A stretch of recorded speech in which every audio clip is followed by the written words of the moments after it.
પાલનપુરમાં ગુજરાત ક્ષત્રિય ઠાકોર સેના અને ઓબીસી એસટી એસસી એકતા મંચ દ્વારા શિક્ષણ કીટ વિતરણ કાર્યક્રમનું આયોજન કરવામાં આવ્યું, જે અંતર્ગત 16,000 જેટલી શૈક્ષણિક કીટનું જરૂરિયાતમંદ વિદ્યાર્થીઓમાં વિતરણ કરાયું।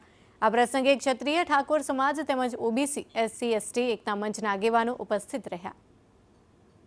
બનાસકાંઠા જિલ્લાની અંદર શૈક્ષણિક કીટનું આજ રોજ વિતરણ કરવામાં આવ્યું। એની અંદર 6 નંગ ચોપડા, એક બેગ છે સારા મહિને, એમાં જમવા માટેના નાસ્તાની કીટ છે અને બહુ સારી રીતે બોલપેન અને આજે વિતરણ કરવામાં આવ્યું। આજે જે બનાસકાંઠાથી આજે ચાલુ કર્યું છે ઓબીસી એસટી એસસી એકતા મંચે, ગરીબ વિદ્યાર્થીઓના જે નિરાધાર છે, ગરીબી અંતરિયાળ ગામડાઓમાં છે, જેને ભણવાના મા બાપ જોડે પૈસાની બહુ જ અછત છે, એવા બાળકોને અમે ટોટલી સ્કૂલમાં જતા બાળકોને 11,000 પહેલા દિવસથી, એટલે 2-3 દિવસમાં 11,000, બીજી 6,000, એમ કરી 17,000 કીટોનું વિતરણ કરી રહ્યા છીએ।